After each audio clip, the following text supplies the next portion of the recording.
Cain and Abel, the first brothers, both brought gifts to God, each approaching the altar with something to offer.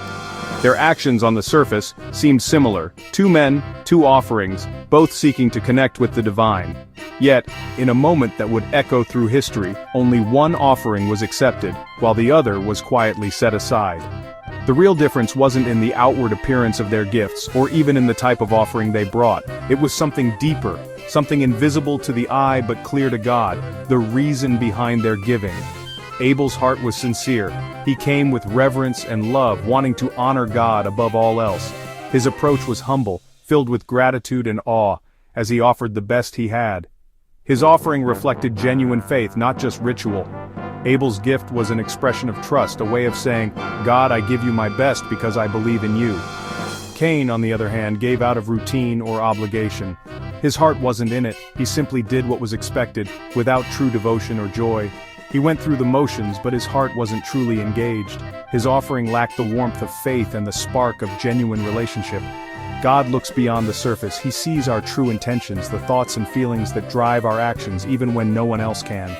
Our motives matter deeply to him. What we do is important, but why we do it is even more so. This story begins with a difference in attitude, not action.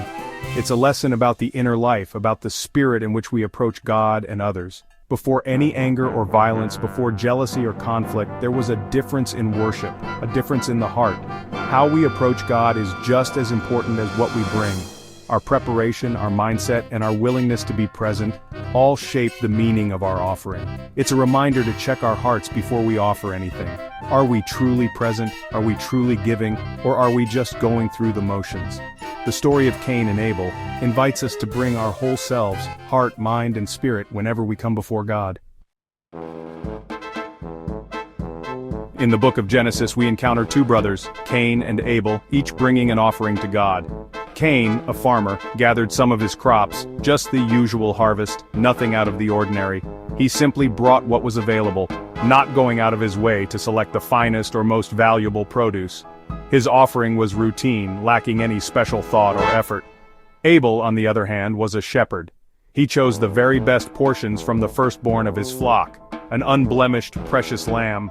Abel's choice was deliberate, a reflection of deep respect and gratitude. He didn't just give what was easy, he gave what was most valuable to him. Abel's gift was intentional and precious, a true sacrifice that cost him dearly. It was a heartfelt act showing his desire to honor God above all else. In contrast, Cain's offering was ordinary, lacking care, devotion, or any sense of personal sacrifice. It was given out of obligation, not love. The difference between the two is striking. Abel gave his very best, while Cain gave only what was convenient and easy to part with. God looked with favor on Abel's offering because it reflected a heart full of love, faith, and genuine devotion.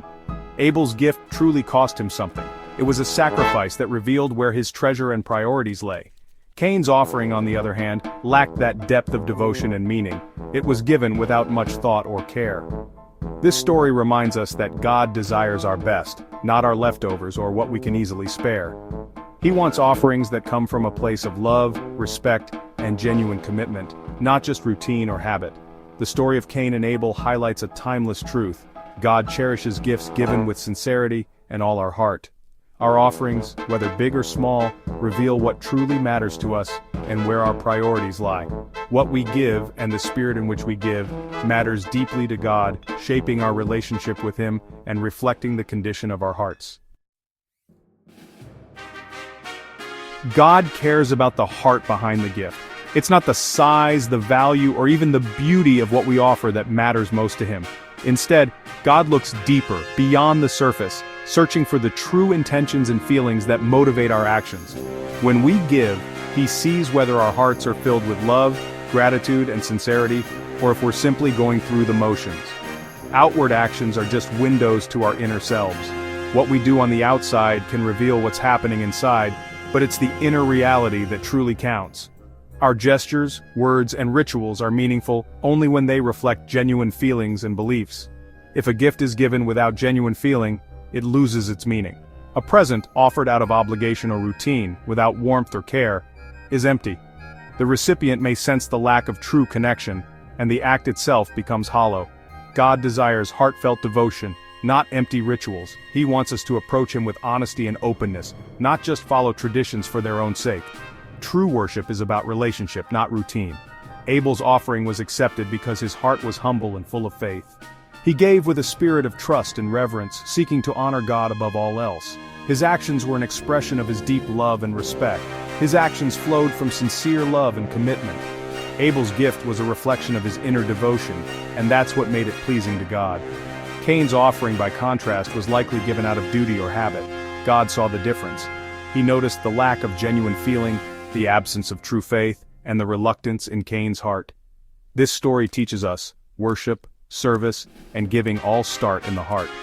Our actions are most powerful when they are rooted in authentic love, gratitude, and faith. When we serve others or give to God, it's the spirit behind our actions that gives them value. If our hearts aren't right, our offerings won't be either. No matter how impressive our gifts or how grand our gestures, they fall short if they lack sincerity and true devotion. God weighs the spirit, not just the substance. He values honesty, humility, and love above all else. What we bring to him is important, but why we bring it matters even more. What matters most is the authenticity of our devotion. When our hearts are true, our gifts, no matter how small, become precious in God's eyes. God rejected Cain's offering, not Cain himself. He gave Cain a chance to reflect and change. Instead, Cain became angry and resentful. Pride took over, and he focused on his own hurt. If Cain had responded with humility, he could have learned and grown. Repentance would have opened the door to restoration, but pride led him down a path of bitterness. Our response to correction reveals our character. Do we seek to learn, or do we harden our hearts? Even after Cain's anger, God warned him, "Sin is crouching at your door. It desires to have you, but you must rule over it." Sin waits for our weakest moments, feeding on anger and resentment. Cain's emotions made him vulnerable, but he still had a choice. God affirmed Cain's ability to overcome temptation. We too have the power to choose righteousness over sin. Strength is available to us, but it requires awareness and intention. We must guard our hearts and recognize danger when negative emotions rise. Turning to God for strength is key. The choice is always ours. Victory over sin is possible. Will we master it or let it master us? Jesus said, "God is spirit, and his worshipers must worship in the spirit and in truth." True worship isn't about outward displays or ego, it's about our spirit connecting with God's spirit, genuine, heartfelt, and sincere. Abel's offering came from this place, Cain's did not. God desires authenticity, not performance. In truth means being honest with God and ourselves. Abel offered his best, a true reflection of his devotion. Let us strive to offer God our very best, not just what's easy. Our worship should reflect love, gratitude, and reverence. What are you offering to God today? Let it be real, from the heart.